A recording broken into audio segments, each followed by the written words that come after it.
Next, we go to item 11C, which is to receive and discuss the state of the district, and that will be Superintendent Euster presenting.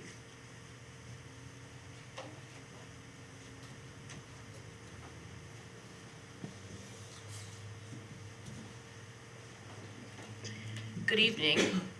I am very, very excited to be here this evening to present our first annual State of the District. A couple of comments as we get started. This is a big view of the district, but very, very shortened. I could stand here and talk to you for the next 4 hours with enthusiasm even more and more because I love talking about the district and not even come close to the magnificent things that we do every single day in our classrooms with our kids. So we're going to look at the 10,000 kind of foot view here of the district and look at some of our very targeted areas. So this is by no means a comprehensive, but we're going to take a look at our state of the district, how we make some decisions. So as you can see, we're going to take a profile of our schools, profile of our district, talk a little bit about trends in our number of kids we have, makeup of our kids, talk about our wonderful voter-supported revenue initiatives the district uses, our major educational initiatives that we've undertaken, particularly this year, how we use. I wanted to give people a view of how the district uses the data we collect on students and how that data informs our decision-making and our strategic planning here within this district. So I have a couple of examples showing you some data. It's by no means a major data analysis. As a former director of assessment, it was really hard for me because it's like, oh, I could put 15 slides here. But it's a view of why do we do what we do with the information that we get. So a couple of examples. Then I want to go through our local control accountability plan goals. And then I want to talk about the challenges, and then I'm going to talk about why it is, in spite of all the challenges this district faces, we are still one of the premier districts in the state, and the phenomenal things that we have planned for our kids. So let's talk about the district profile. So there's a little, the state beliefs were founded in 1965. Actually, schools existed long before 1965 within Cabrillo, but it wasn't known as Cabrillo Unified. So it formally is recognized by the state of California in 1965. We serve a huge attendance area. We cover more than 135 square miles.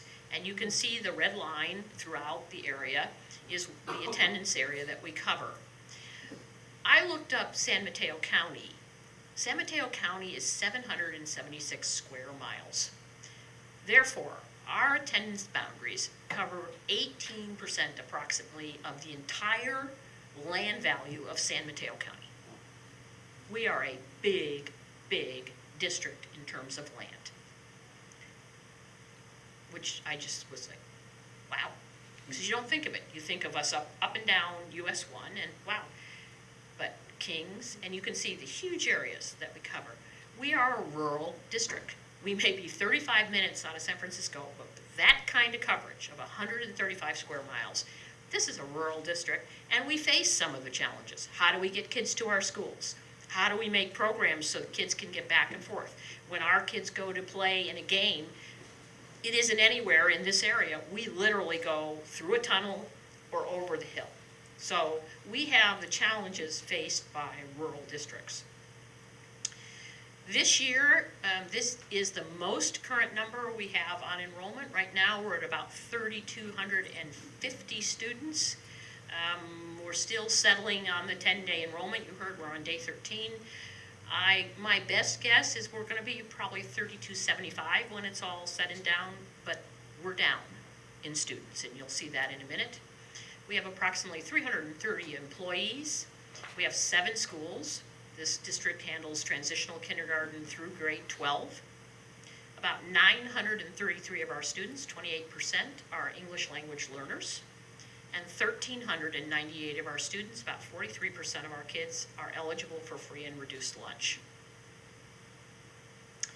So here's what our school sites, our wonderful elementaries, Hatch Elementary has an enrollment this year around 650. It looks like it's going to be there. It is home to both English only and our two-way bilingual, which most of us know as dual immersion pathways. El Granada Elementary has an enrollment of this year about 440 kiddos. That school has a great arts and sciences program. You go to EG and you can see those wonderful murals that are up there and the programs they have. Fairlawn View Elementary, which enrolls about 325 kiddos this year, famous for its marine and environmental sciences and the dolphins and the beautiful, go have a look at Fairlawn if you want to see some great stuff. Kings Mountain Elementary, which has enrollment approximately 65. Their specialization is alternative integrated learning, also known as multi-age learning programs. A beautiful community. Get up to Fairlawn, get up to Kings. I love going to our schools. The community up there is just fantastic.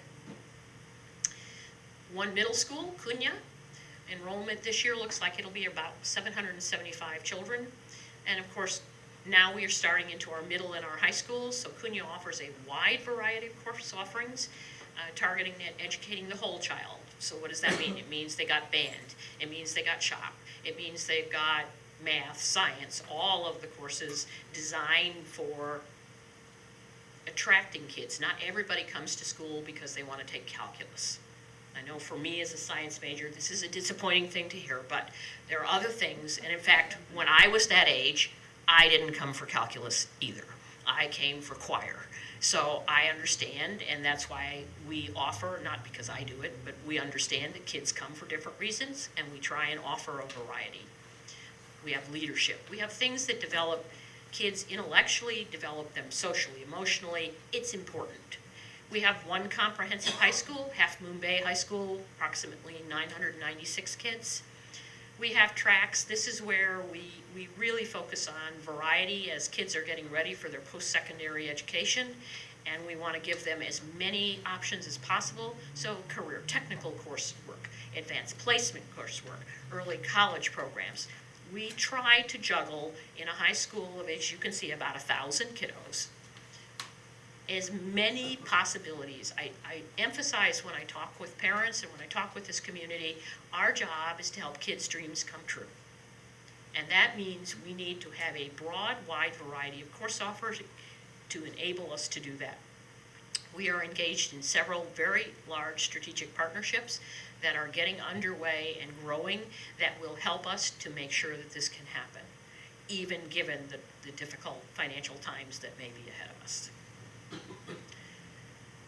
We have an alternative education high school and adult education, that is Pilarcitos, enrollment of approximately 70 kiddos. The alternative education program focuses on both academic and social emotional support that kids need to achieve their high school graduation or equivalency. So not everybody fits at the high school as much as we would love them to. Pilarcitos is a place for kids to come to get the supports that they need in order so they can also achieve their dreams and their goals for post-secondary education as well. And if you look outside, there's a brand new building that's getting ready to house some of this activities. So let's have a look at some trends in the district. This is our enrollment trend.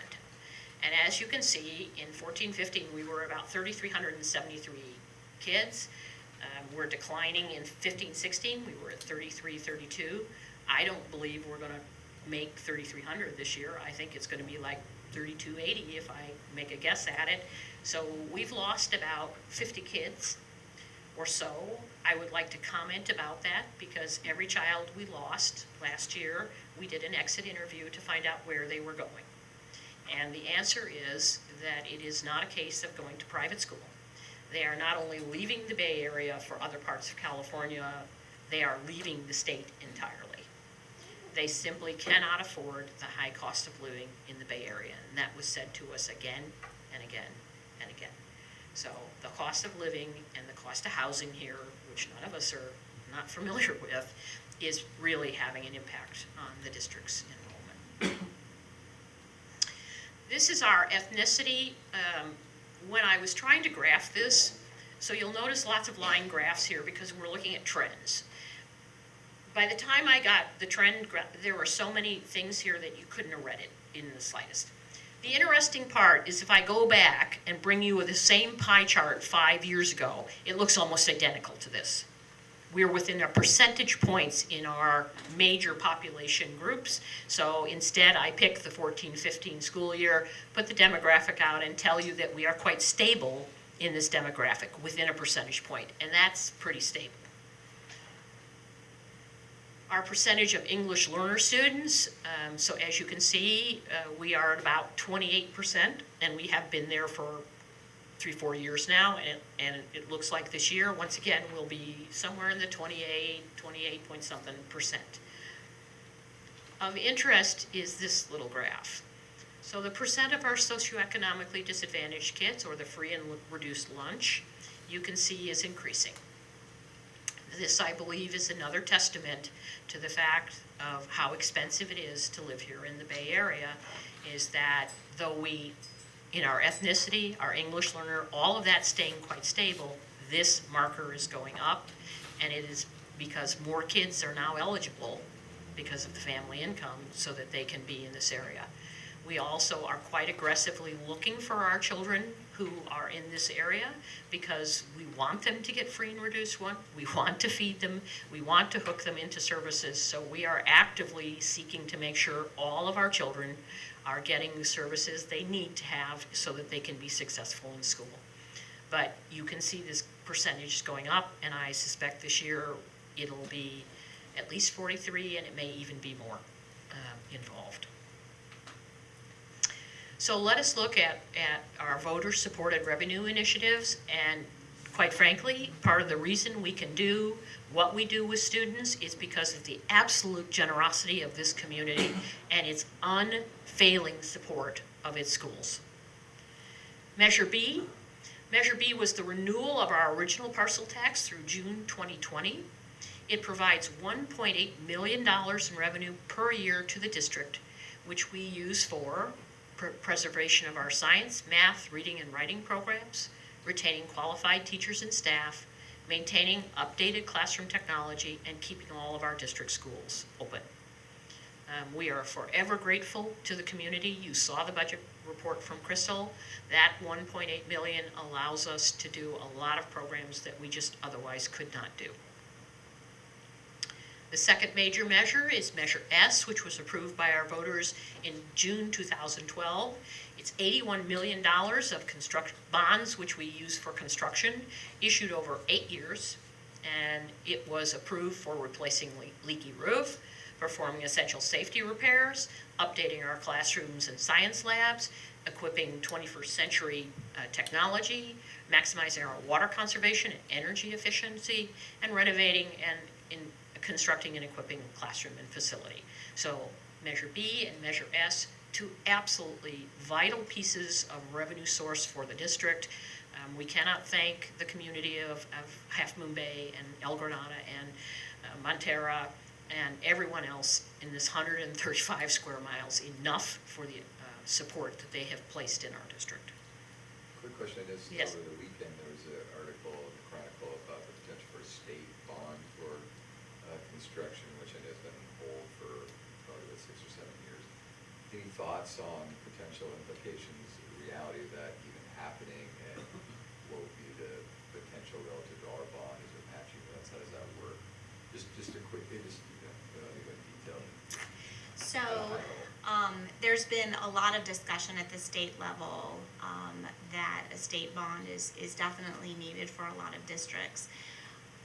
I don't think that it will pass. It has become such a popular thing for districts to obtain their own bonds that the amount of rigor that districts have to go to qualify a project to have state matching funds is very extensive. There's a lot of talk about that too because of the increase possibly in the developer fees. If the state does not get a matching bond or do a facilities bond, then districts are allowed to go to level 3 developer fees, which I will be bringing you in a couple of months. I don't think it will pass though. Thank you. I don't want to sidetrack Nope, us here, absolutely. but here, thank you. So let us go through our Measure S construction projects, because I think anyone looking around at any of our sites now realize we are in construction. Our current projects at Half Moon Bay High School, the track upgrades. This is to put in the track and field, the field elements to be restored and put back where they were many years ago. Also to put down new turf in the area. So, and upgrade the American with Disabilities Act improvements which are necessary. So the project has its final approvals. We've gone through, we have the coastal development permit, we have the permit from the state. So we are targeting to begin our construction on this after our football season this year, where I'm sure our Cougars will be very victorious and we won't be able to start until January. But after football season, starting in January, we will begin with the construction of the American with Disabilities Act compliance areas. We are targeting completion date of the new facilities, September 2017. Facilities to our Half Moon Bay High School, other upgrades we've made in our science lab, the final science lab, which had no water in the laboratory. We were able to put in demonstration stations for that science lab over the summer, and it now contains water, gas, and electricity, and they are complete, and we have a very happy physics teacher who is now teaching with the new facilities. We also were able to repair our boys' locker room and fix the hole in the roof and do some tiling and some painting. And so we have now an upgraded boys' locker room that actually is now in good condition. And we've gotten several thank yous from the boys' coaches that it now is looking pretty good. Pilarcitos, our alternative high school and the adult education. Those are the buildings that you can't see anymore because it's dark, but if you could, you'd see the two new buildings outside. Those project is due for completion in December 2016. How cool is this? We are almost there. And we need to get ready, in fact, for the ribbon cuttings, and it's going to be very, very excited. And we are targeting to having that new school ready and open for business second semester of this year. So we are beyond excited, and it's going to be great for our kids, great for our adult education. You can hear the activities in our adult education, so we're very excited about this project. The construction of the new Cunha Gym, you can't miss that. It has indeed changed the skyline of Half Moon Bay downtown. That is a joint project between the Boys and Girls Club and Cabrillo Unified School District. Approximately 70% of that cost has been funded by the generosity of the Boys and Girls Club. And we cannot thank them enough for their support, and what a great partnership for many, many years that has been to the district. That project is targeted to be complete in February 2017. My understanding is what they're going to try and have it ready for is our grudge match with Terra Nova. So Terra Nova can come to our new gymnasium, be beat by our Cougar basketball team, and then thank us very much for the new gymnasium. So not that I'm biased towards our kids. But that is the target date for opening. And then Hatch Elementary School, our reconstruction of the 1st through 5th grade classroom and the new offices for them are targeted for completion by the fall of 2017. We did construct our temporary campus, as you heard discussed, and that was in 2016. Our schools we moved into temporary campus over the summer. You also heard Kathleen Wall talk about that. And our new kindergarten wing is slated for completion by the fall of 2018, and we are also on schedule on this project as well on these dates. Technology upgrades. Our elementary student-to-device ratio in our elementary classrooms is 1-to-1. Our student-device ratios in the secondary is actually greater than 1-to-1. So you have a device in your English language arts class, you have a device in your math class, so each classroom has it. Our technology infrastructure update grades we were talking about, our fiber optic and our bandwidth upgrades are complete. Our classroom hardware displays and projection systems in our elementary and middle schools are complete. And we are working with our high schools to talk about what 21st century learning is going to look like with their upgraded displays. So we are continuing, and we are very much on schedule with that. In fact, we're ahead of schedule on that. And we have some exciting things going on in technology. that we're currently working on as well. Oops. So the Cunha Repair Project. So as we discussed last year, Building C at Cunha had to be closed because of extensive rainwater intrusion into portions of the structure. We installed portable classrooms over this summer, and we have successfully, again, teachers at Cunha unexpectedly, but we have them in housing that's suitable and not in little nooks and crannies everywhere at Cunha. Our plan is to repair as soon as possible. And we know that it will take us a while to recover all of the monies we need to get recovered. We have both insurance involved here and builders and legal action that need to be taken, but we intend to move forward to repair that building and to get it back to what our kids need and deserve. And our scope of work and repair, as I said in my opening letter to parents and to this community, we will have our scope of work ready this month, and we will talk to the community about the basic scope of work. We are on schedule. We would like to have something in front of the board in December. We have the first of the resolutions that enable us to begin repair arriving to the board next month, and we will continue moving forward aggressively to make sure that these buildings are put back. This building is put back the way it should be.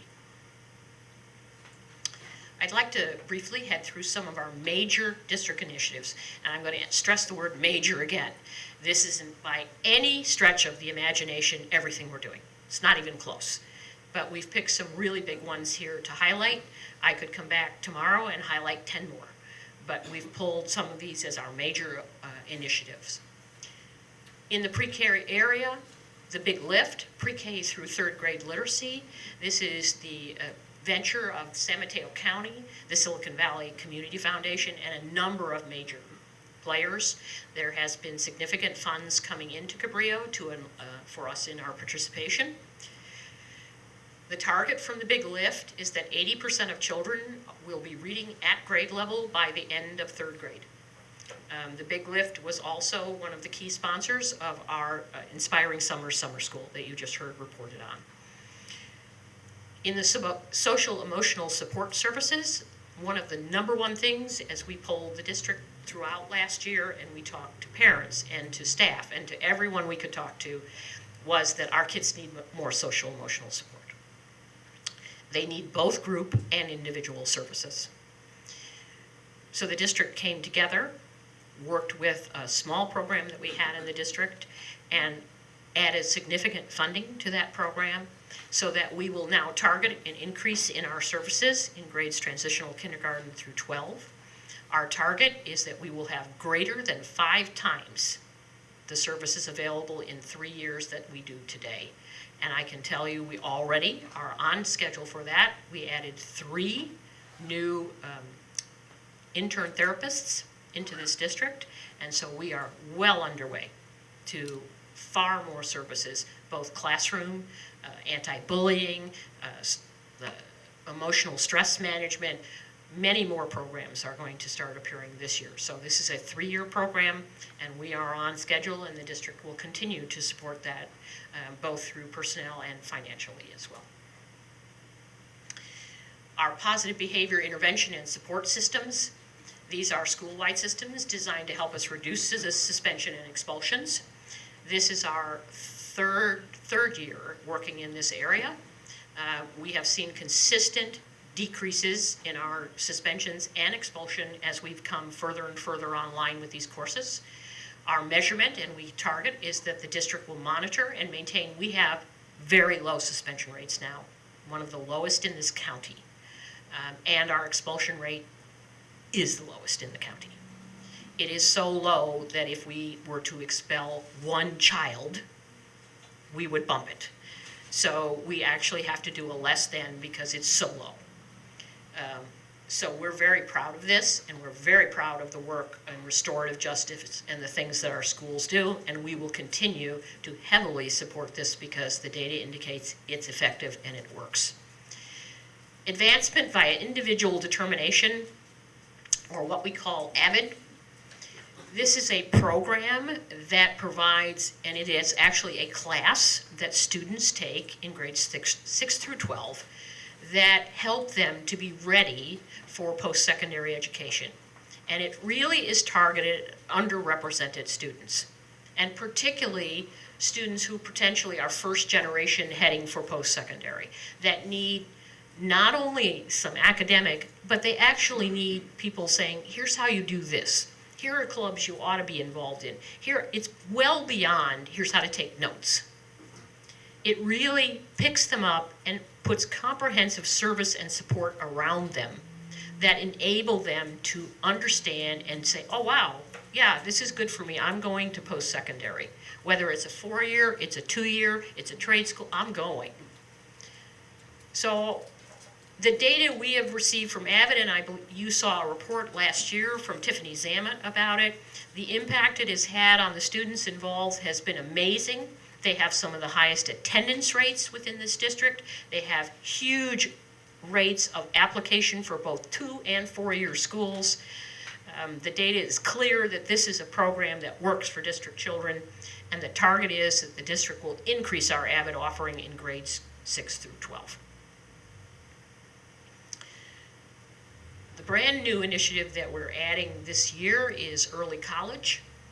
Early College is designed to allow our currently enrolled Half Moon Bay High School students to simultaneously receive both high school and junior college credits in their classroom at Half Moon Bay High School. It is at no cost to our students. Our first course offerings for this fall were 2 sections of art, and Sean Reardon is our first early college teacher / professor. All of our personnel involved with it have been vetted by the junior college and accepted by them as able to teach at the junior college level. They will receive a transcript from the high school and a transcript from the junior college, and their grade and course offering. The courses we selected to be used, and Sean had a huge choice there, but we wanted to make sure they were able to be transferred immediately to the UC, the University of California, and the California State University systems. So we've been very strategic in how we pick and place our classes. Our target is to broaden our course offerings over the next 5 years so that a student may achieve at least 1 year of junior college credit transferable into the University of California, California State University systems before they graduate. And that is a huge financial savings for our students. Ideally, over the next 10 years, I'd love to get us so that we can give them a full AA degree before. So it's the Texas model, by the way, for early college, if you want to look up and find some more interesting information. We have the strong support of the college district. They will be here for a joint board meeting in October, where this will be discussed even further. It is an unbelievable offering for our kids. We also were able to get it set, so one of the things with advanced placement, as you know, is there's a grade boost. So if you get an A in advanced placement, you get a 5 on the grade. If you get an A in early college, you will also get a 5. So we want to make sure our kids get all the benefits, including the direct college credit. So I can't tell you how excited we are about this class. We've already spoken with the president of the College of San Mateo, and we've already gotten the go-ahead to broaden our course offerings. So we'll be out recruiting teachers and getting them ready to go, and we have to have this ready by December because the master schedule of the high school for the next year, as you know, gets finalized December. So look for us to have some exciting new course offerings in this area. So how does the district use data to inform our decision making? And that's one thing that we are absolutely committed to. When we make a decision here about how to spend money, and you heard, we don't have a lot. We have a lot we need to get done. We need to be smart about it. And the way that we're smart about it, we use data. And we use a wide variety of data sources. And I'd like to show you right now a couple of examples on how we do this. So let's take the first example. We've talked to you about early literacy tonight more than once. So I'm going to use that as one of our examples, that third grade literacy. From our local control accountability plan, our very first goal, and you heard Joy Dardanelle talk about it earlier, all of our students are going to have the necessary academic skills so they're college and career ready. We're going to focus on literacy and reclassification of our district English learner students. And literacy is not just the English learner students, it's everybody. The Big Lift goal, on top of that, says that 80% of our students are going to be reading at grade level by the end of grade 3. So we have a couple of clearly aligned targets here. So when we looked at data, and here we go. So we look at our 2016, so this is hot off the presses, the 2016 results for our third grade English Language Arts on the CASP, on the California Assessment of Student Performance and Progress. 42% of the students met or exceeded the state standard. So that's not 80%. So we're not there yet. That is a summative assessment, by the way, just a quick 2 seconds on the CASP. It is a summative assessment. It was given last spring to our kids. It's given at about 80 to 85% of instruction. Why is it given? I always have wanted to know, why isn't it given after 95%? Well, the answer is it takes a few weeks to give. And on top of that, then they got to score it and get it back to us, and that takes them several months to do. So thus you get artificially backed up into the school year. But it's a summative, so it is a snapshot of where they are at that point in time. We wanted to combine this. This is not satisfactory. Let's take a look at another measure. So you heard Fountas and Pinnell mentioned to you, okay? This is our local reading comprehension assessment. Local, we don't mean that we made it up. Fountas and Pinnell is a highly respected test that has been given for years. It has great numbers of data about its reliability and its validity with students, same demographic as ours. But it is what we decided as a district with input from our parent, student, organization, teachers, that this is the assessment appropriate for our kids. It's also a formative assessment. That means we give this thing more than once. And each time we give it, the data we get from it directly informs the instructional practices. So a teacher gives it, goes, these kids are doing great, right on schedule. Oops, these kids have got something I need to intervene here. Oops, these kids have something more. And so they can directly do something instructionally based on this result. We give it a minimum of 3 times a year, and I can tell you that teachers give assessments even past this because they want to watch, especially kids where they think there's some struggling going on. They'll do an intervention, and they'll go in a quick assessment and look again. But you can see in 3rd grade, in October, we had 53% of our kids at or above grade level. And by May, we had 66. Nice improvement, still not 80% where we want to be. So what are we going to do in order to make sure we head towards 80%? So here's the actions that we take as a result of analysis of this data. 1, we're going to maintain our reduced class sizes in grades TK through 3. And I can tell you a lot of districts gave up this. A lot of them. They're sitting at 30 and 31 with little kids in these grades. We did not. And we will maintain it because we know that has an impact on how well literacy and instruction, any kind of instruction, takes place. Further, our students who are reading below grade level are receiving targeted small group instruction from a certificated reading teacher. We increased, under our local control accountability plan last year, we increased our funding level towards this goal, and we will continue to increase our funding level towards this goal because we know that that intervention works and helps to improve. You saw the summer school intervention have an impact. So we need this continued during our regular school year. Further, we encourage students who are below grade level to attend district-sponsored extended day after-school programs and extended year summer school programs. We can't make kids come, but we can certainly encourage, and we have our cupcake clubs and our dolphin clubs and I've forgotten what Fair Lawns are named, but all our after-school activities that encourage kids to come in and get extra help in this area. And finally, we also add professional development to teachers to talk about what are the best interventions, what are best what we call tier 1 opening techniques that can be used with students, and all of the things that necessary so our teachers have the very best tools available to them as a result. So there's a first example on how we think about and how we come up with data. I want to take one more, and that's school climate. So the first one is, wow, there's lots of black and white data in the middle of all this, test scores and reading assessment scores. Now let's look at school climate.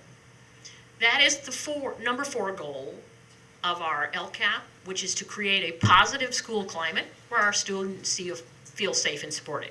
Because frankly, if kids come to school and they don't feel safe and they don't feel supported, number 1 is not happening. You're not going to get academic achievement when a kid is afraid that something's going to happen to him at school. So this is equally important. Here we have several types of data that we can look at. So we can look at our attendance rates.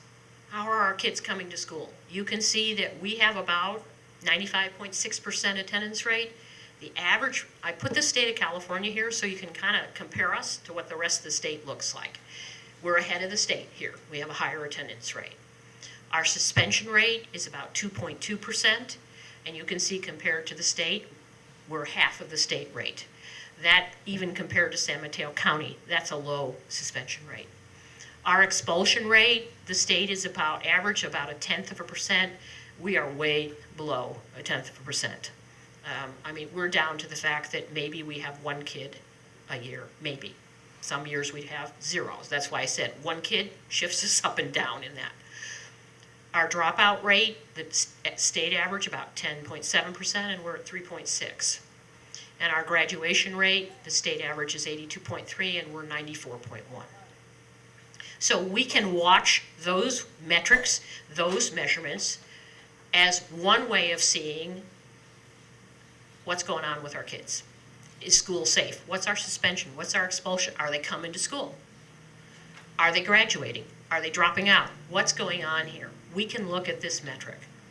The other thing we can do is we can look at some climate survey data. We can go ask kids, particularly our older kids, who are more than happy to express their opinions to us. And we did. We took a look at climate survey. I'm going to keep this at a very broad view. Joy Dardanelle will be in with a much more in-depth view of the climate surveys and what happened and the data analysis, because we did this as part of our local control accountability plan, and we're getting ready for round 2 of these surveys. Will happen this year. So we will actually be able, as the data comes back this year, to compare us to see how, based on the actions we took last year, how did we improve? How didn't we? What do we need to do differently? So if you look at this data, 5 means that you're absolutely wonderful. 0, not so good. 5, wonderful. So 0 to 5. 5, excellent. 0, unacceptable. You can see pretty much from the kids' point of view, and this is the kids now, not at the adults, they're pretty much mid-3s with one exception, which is school engagement. School engagement, if you drill down a little bit further on what kind of questions did we ask, what we asked in that area is we said, for example, how often are you so engaged with what you're doing you don't even notice the period goes by? So they're academic engagement type of questions. How engaged are you with the subject matter that your class? Now, there's some bias here because part of this can be if I'm in a class I don't like and you happen to give me this survey and you ask me, how much are you happy to be in your classroom today? I'm going to tell you, oh no, I hate this class. On the other hand, if I poll you in your favorite class of the day and I say, how much are you happy? Oh, I love this place. So we're going to have to think a little bit through on this one because I understand some of the variables that can be there. Nevertheless, what do we do based on the analysis? So you can see we can have both hard data, the metrics, are you coming, are you here, and what we call soft data, which is survey data. And we will use survey data to help us to inform what's going on. So what do? Well, we continue with the positive behavior intervention and supports. We've watched the consistent trends in our expulsions and suspensions come down as a direct result of those programs. We keep going. We're going to continue our active outreach to get kids involved in school leadership and extracurricular activities. They need to feel that that school is theirs and that they belong and are welcome to involve. It's why we are so grateful to our PTOs and to our foundations for funding all of these wonderful opportunities for our kids to be involved in schools in a variety of ways. We will also provide a wide variety of course offerings beyond the core academics, including music and art and industrial arts and physical education, computer science, and just a myriad of other things, because that's what brings kids to school. You can ask kids, particularly middle schoolers, do you like this? No. Well, I come from my friends. That's the number. I'm a middle school teacher. I can tell you what my kids told me. I'm here for my friends. So, okay, we better need some socialization time. Because if that's what brings that kid to school, then we need to provide it. Because that gives us the ability to then reach out to the child. Again, we cannot say thank you enough to our parent organizations, to our partners, for allowing us the funding that lets us be able to have the luxury of having these wide varieties. Over the Hill, a lot of this is missing. I come from a district where almost all of that was gone. So for us to have this community support that enables us to do this is remarkable. It's really remarkable. And we need to increase our social emotional services to our kids. We need to make sure they have a safe place they can go, talk about things that are bothering them, work on strategies on how to cope. And so thus our program that we put forward to increase our social emotional services. This is how we respond to data. And we create programs to address the needs of our students based on the data that we obtain. Our local control accountability plan goals, I'd like to bring to your attention, and I believe some are in the back of the room. If you enjoy reading 85-page long documents, the full local control accountability program for the district is on a website, and I'll give you a link in a minute. However, we created this year a one-page, trifold brochure which compresses and brings our local control accountability plan into language we hope that is understandable, clear and concise about exactly the 4 district priorities and what we are going to do in order to achieve those priorities. So we're very pleased that that is now available. It is on our district website. I'll give you the link later on, but I do have copies of it here tonight. It will go out for some printing. And so we're very, very proud of this. We also have a second brochure available for you, which is our high school report. Annually, our high school puts out a report of the academic achievements of our students, their ACT scores, their SAT scores, how many went off to post-secondary, where did they go, what's their distribution. So that is also in front of you this evening in both English and Spanish, both brochures in both English and Spanish. The high school report is not on the district website yet, but we're getting there, and it'll go up in the next few days. And we make this available to any and all who would like to see it. It is some of the remarkable achievements of our kids, and we celebrate that. So here are our 4 goals. Number 1 goal you heard me talk about just a minute ago. All students have the necessary academic skills so they're college and career ready. We're going to focus on literacy. We're going to focus on the reclassification of district English learner students. We know from research that if someone stays an English learner for too long, they don't reclassify and they don't make it. So we need to focus on that. And our assistant superintendent, Joy, will be up with a report, in fact, on our English learner students and how we're doing on achieving those goals. Number 2, we're going to increase the percentage of students who are engaged in a curriculum that prepares them to be college or career ready. You saw some of our early college work, some of the career technical programs that we're undertaking, the advanced placement courses. So we're going to make sure, and AVID, we're going to make sure our kids are engaged and are ready to go, involved, so that they can do something wonderful in their post-secondary careers.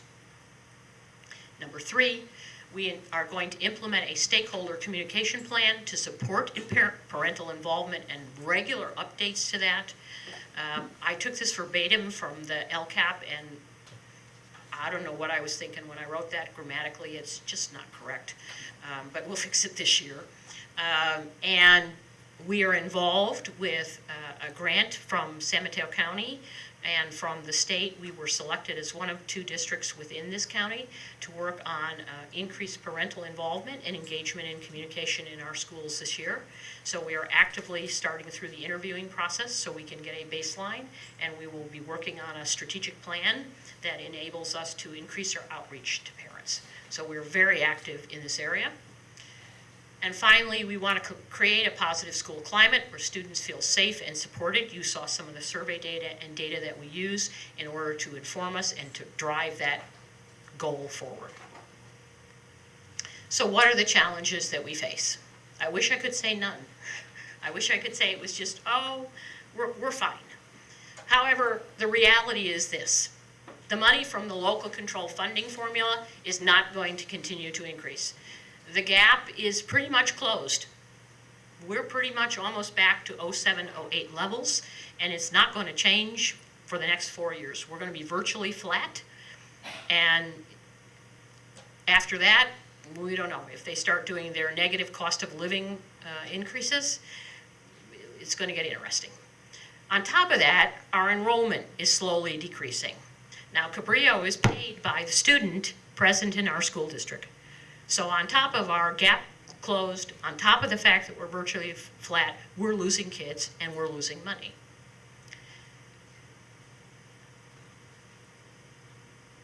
Oops, let's go. Finally, for financial, if that's not enough, the California State Teacher Retirement System and the California Public Employees Retirement System will increase 2.5, and I averaged them, so this isn't as precise. I went and put them together. They'll increase about 2.5% per year for the next 4 years from their current levels from the employer side of the equation at 11% this year to about 20% in 2021. That's a big increase. And on top of that, health and welfare costs are also increasing. And I cannot emphasize again, our funding is not from the state. Bad as this is for us, it's also bad for our personnel. And they are suffering as well. The housing costs here are prohibitive. The employee costs for the California State Teacher Retirement System and for our classified system as well are increasing. So not only are they hitting us as employers, they're hitting our employees as well. And the health and welfare costs for the employees are also increasing. So it's not the most rosy picture to be painting at this point. We are taking steps, and you saw Crystal describe to you some of the monies we're beginning to set aside, realizing this is coming, and we need to be prudent about it and not get caught by surprise. So this has to be discussed. However, we have something that many districts do not have. We have an unbelievable community that rallies around our schools. From our point of view, we will carefully monitor and balance our expenses.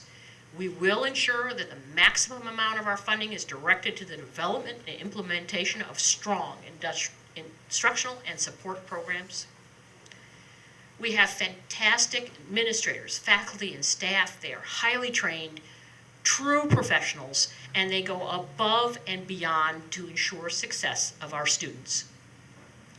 We have strong financial support offered by our community, even though many of them do not even have kids in our schools.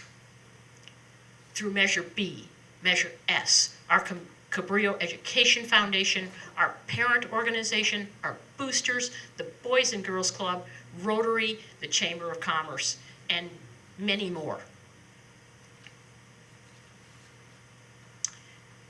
And finally, we have support from our partnerships such as the Big Lift, the Silicon Valley Community Foundation, and the San Mateo Community College District. We plan ahead. We are aware of what's coming. We will go outside and, again, from our community, receive an unbelievable support, which will enable us to continue, not even continue, we will grow. We will grow this district. We will grow our programs. Our kids will have the best education. They will be ready to succeed in the 21st century, and we will make sure that the funding is here for us to do it. Thank you very much. Are